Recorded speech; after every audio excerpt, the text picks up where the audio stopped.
어느 시대보다 성에 관해서 엄격했었던 조선시대. 그런데 이런 조선시대에서 용감한 건지 아니면 무모한 건지 왕족을 건드린 여자가 있는데요, 그것도 근친 상간으로 말이죠. 아니 이게 말이 돼? 뭐 이런 생각이 드실 겁니다. 그런데 이 여자가 왕족과 근친 상간을 한 명이랑 아니고 무려 3명, 그러니까 당시 성종과 관련된 인물만 무려 3명이 이 여자랑 잠을 잤다, 뭐 이런 소리인 거죠. 이런 미친 짓을 한 여자다 보니 많은 분들이 이미 알고 계신 사람일 수 있는데, 이 여자의 이름은 바로 어우동. 우리가 흔히 기생으로 알고 있는 그 어우동 맞습니다. 뭐 워낙 악명이 자자한 인물이다 보니 근친 상간 외에도 여러 물러난 사건들이 많았었는데, 자 오늘의 1급 배밀, 조선 전체를 뒤흔든 역대급 스캔들, 조선시대 최고의 불륜녀 어우동 편 지금 시작합니다. 때는 1440년경 조선시대 세종 때 충청도의 이름만 대면 모두가 아는 명문가 승문원 지사 박윤창 집에서 여자아이가 태어나는데요, 바로 박구마. 오늘 이야기의 주인공인 어우동입니다. 뭐 조선시대 명문가 집안에서 태어나 글쓰고 시짓고 악기 다루면서 그냥 뭐 평범한 양반 교육을 받게 되죠. 근데 이게 어려서부터 보통 솜씨가 아닌 거예요. 얼마나 총명했었냐면 알만한 양반가 집안들은 이 어우동이 그렇게 수재라고 소문이 날 정도였습니다. 그런데 뭐 지금으로 따지면 공부도 잘하고 예체능도 잘하고 뭐 이런 건데, 여기 얼굴까지 예뻐, 피부도 곱고 우아한 데다가 심지어 미모까지 뛰어났다고 하죠. 그러니까 멈친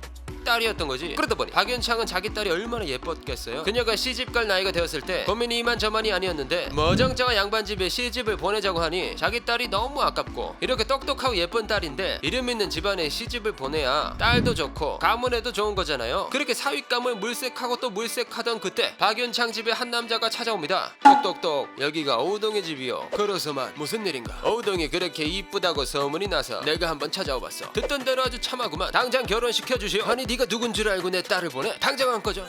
그러니까 어디 보자. 태종의 둘째 아들 효령대군의 손자가 바로 태강수 이동, 그게 나요. 조선 왕실의 종친이다, 뭐 이런 말이지. 거절할 텐가. 뭐 지금으로 보면 먼 친척처럼 보이지만 조선시대에는 이 혈연을 굉장히 중요시했다 보니 엄청난 위치의 인물이었던 거죠. 게다가 이동의 조카가 이후 조선의 왕이 되는 성종이니까 뭐 왕족이랑 그렇게 먼 관계도 아니었습니다. 그러다 보니 박윤창은 이 이동을 마다하지 않았는데 곧바로 자신의 딸과 이동의 혼인을 준비했고, 둘은 속전속결로 결혼을 성공하게 됩니다. 아무래도 명문가 집안 딸과 왕손인 아들이 결혼했으니 이건 뭐 앞으로 꽃길만 걷나 싶었는데, 둘 사이에서는 아니 이동에게는 한 가지 문제가 있었습니다. 바로 평소에 노름을 하며 여자를 밝히는 것이었죠. 뭐 소문만 듣고 어우동 찾아온 것만 봐도 엄청나게 밝히는 걸 알 수 있잖아요. 게다가 워낙 돈도 많고 명예도 있다 보니 자연스럽게 노름을 하면서 시간을 보내게 되고, 결국 술집에서 만나 연경비라는 기생과 바람이 납니다. 그래 놓고서는 적반하장으로 오히려 바람핀 이동이 아내와 손절각을 잡기 시작하는데, 같이 집에 있어도 말도 한마디 안 섞고 쳐다도 안 보다가 어우동이 먼저 바람을 폈다고 모함까지 하게 되죠. 뭐 이동이 본처보다 기생이 더 마음에 들었는지 이혼하려고 모함을 했던 겁니다. 결국 왕실 족보를 관리하던 종부시라는 곳에 딱 걸려서 재결합하라는 왕명을 받게 되죠. 잠깐만, 어우동이 바람을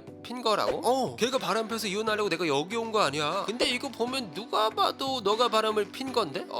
좋은 말로 할 때 그냥 재결합해. 아니 나 누군지 몰라? 나 이동이야, 이동. 어쩔 수 없이 이혼을 하지 못하게 된 이동. 그 뒤로 3개월쯤 지났을까, 더 이상은 못 참았는지 아내를 친정으로 내쫓아 버리는데, 근데 또 당시가 조선시대잖아요. 그러다 보니 어우동은 자신의 집에서도 욕이란 욕은 다 얻어먹고 쫓겨나게 됩니다. 버림받은 어우동은 집에서 쫓겨난 이후로 우리가 잘 알고 있는 조선 최대 스캔들 사건의 주인공이 되는데, 남녀가 함께 정을 통하는 것, 이란 뜻의 어울우동, 즉 어우동이 됩니다. 그렇게 남편과 아버지 모두에게 버림받은 어우동은 담벼락에서 울고 불고 난리 부르스를 치고 있었습니다. 그러던 중 여인의 시중을 들던 여종이 다가와 여인을 살살 꼬시는데요. 세상이 무너졌습니까? 왜 질질 짜고 난리십니까? 나는 누구에게도 쓸모가 없어 버림받은 몸이다. 아니 너 예쁘지 않아? 까짓거 남자 꼬시면 되는 거지. 아 맞네, 그럴까? 그렇게 여종은 어우동에게 괜찮은 남자가 있으니 소개를 받아보는 게 어떻겠냐면서 말을 건네죠. 더 이상 잃을 것이 없었던 어우동은 바로 오케이를 했고, 여종에게 소개받아 아주 스트레이트로 뜨거운 밤을 보내게 됩니다. 그날 이후 이 여인은 세게 눈을 떴는지 본격적인 어우동으로서 활동을 시작하는데요. 자기가 어렸을 때부터 잘해왔던 시스고 춤추고 악기를 다루면서 조선의 남자들을 다 꼬셔버리죠. 그리고 어우동 울고 있었을 때 남자 소개시켜준 여종 있잖아요. 그 친구도 그렇게 예뻤다고 하는데, 어느 야설에 따르면 밤이면 밤마다 둘이 예쁘장하게 꾸미고 나가서 헌팅을 자주 했다고 합니다. 마님 전 오늘 근육 맞춰남이 땡깁니다. 찬물도 위아래가 있지. 내가 먼저다 이 여종녀나.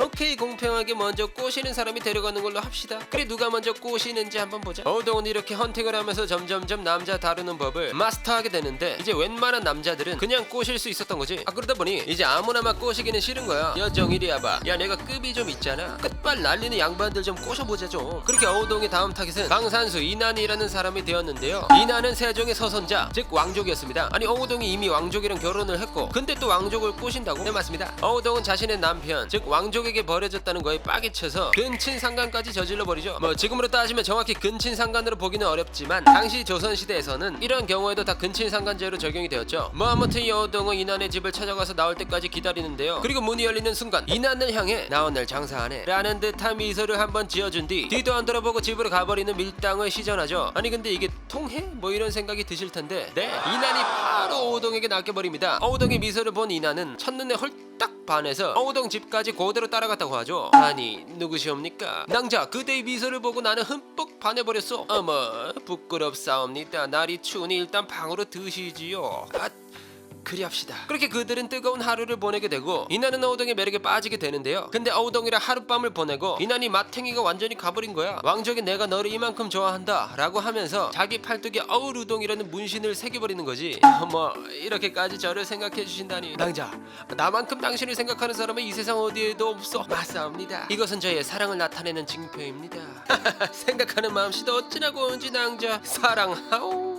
이렇게 어우동은 입에 발린 소리를 하고 얼마 지나지 않아 다른 남자를 물색하는데요. 그래도 이난이 자신의 이름을 문신한 게 마음에 들었는지 앞으로 만나는 남자들에게 문신을 새기기 시작합니다. 누구는 팔뚝에, 누구는 등에, 누구는 엉덩이에. 이 정도면 그냥 매기는 거지. 그렇게 또 어디 문신 새길 남자 없나 하면서 그네를 타고 있던 어우동을 찾아온 남자가 있었는데 흔들리는 그네 속에서 어우동의 샴푸 냄새를 맡고 첫눈에 반해버린 거죠. 바로 수산수이기. 이 남자는 또 정종의 서증손자, 또 왕족인 거지. 그리고 또 하룻밤을 보내게 됩니다. 그러니 수산수이기는 문신을 새기진 않았습니다. 또 이번에는 그냥 어우동이 길 걷는 모습 보다가 홀딱 반해버린 생원 이승원이라는 사람이 있었는데요. 아니 이 사람은 또 춘향군의 사위였는데 춘향군이 누구냐면 효령대군의 손자입니다. 또 왕족과 관련이 있었던 거지. 그냥 이제 뭐 어우동한테 근친상간, 신분 뭐 다 상관없다 이겁니다. 그런데 그녀의 욕구는 여기서 멈추지 않는데요. 어우동 집으로 하인을 팔러 온 전이감생도 박강창은 거래하다가 이건 해야 돼 하면서 하룻밤을 보내고 명조판사 어유소라는 사람은 몸이 아파서 요양하는 길에 어우동을 보고 내가 몸이 아플지언정 어우동은 못 참지 하면서 뜨거운 밤을 보내게 됩니다. 노승지와 대사원 자리에 오르는 노공필부터 별충장군, 김세적 등등 왕족부터 높은 관료들까지 진짜 많은 남자들이 홀딱 반해버린 그녀였죠. 뭐 이렇게 보면 다 왕족 아니면 높은 관료들만 꼬셔가지고 하는 것 같잖아요. 하지만 어우동이라고 해서 양반들에게만 소문이 난 것은 아니었습니다. 뭐 노비, 천민, 평민들에게도 소문이 퍼질 대로 퍼져서 원치 않은 관계를 했던 적이 있었는데요. 직업이라는 양반집 종놈이 어우동을 협박한 적도 있었죠. 너 나랑 안 해주면 내가 왕실에까지 소문내버린다 뭐 이런 거로 협박해서 강제로 관계를 가지기도 했습니다. 또 이번에는 이웃집 평민이 어우동의 미모를 보고 반해버려서 강제로 했습니다. 그런데 아무리 왕실이 조심한다고 해도 이 정도면은 소문이 안 날 수가 없잖아요. 그러다 보니 이 성리하게 죽고 못 사는 우리의 성종 임금님께서 이 사실을 알아버리게 됩니다. 이후 깊은 빡침을 느낀 성종은 어우동을 당장 잡아들였고 그녀와 관계를 맺은 이들을 신문하기 시작합니다. 그런데 이 소식을 알고 있었던 이나는 어우동에게 기띔을 해주죠. 세종대 유감동이라는 자가 자신과 간통한 자를 솔직하게 말하여 사형을 면했으니 낭자도 그리하시기에. 그렇게 어우동의 신문이 시작되는데요. 니년이 조선 팔도에 음탕하고 간사한 짓을 하고 다니는 것을 내가 평생 모를 줄 알았느냐. 아니요, 니년과 함께 정틀 통한 자가 누구냐. 성종님 먼 친척분들이랑 뭐 등등 많은데 다 말해요. 실제로 어우동은 자신과 관계를 가진 남자들을 전부 다 말했는데 그 수가 너무 많았던 거야. 어느 정도였냐면 성종과 의군부가 무려 4개월 동안이나 조사를 할 정도였다고 하죠. 그렇게 의군부에서 모든 조사가 끝나고 어우동의 처벌이 내려지는데요. 처음 어우동의 형량은 건장백대에 저 이천리 밖으로 유배를 가는 것이었습니다. 그런데 아니 이거 너무 형량이 적은 거 아니냐? 내가 눈뜨고 살아있을 때 동안에 이런 걸 절대 못 봐. 법률을 무시하든 뭘 하든 해서 당장 형량 높여. 아니되옵니다 전하. 아무리 전하라고 한들 조선의 법률을 거스를 순 없사옵니다. 이런 내 말을 거스르려 해? 혹시 너들 목숨은 두 개니? 우리 임금님이 말씀하시는데 당연히 따라야죠.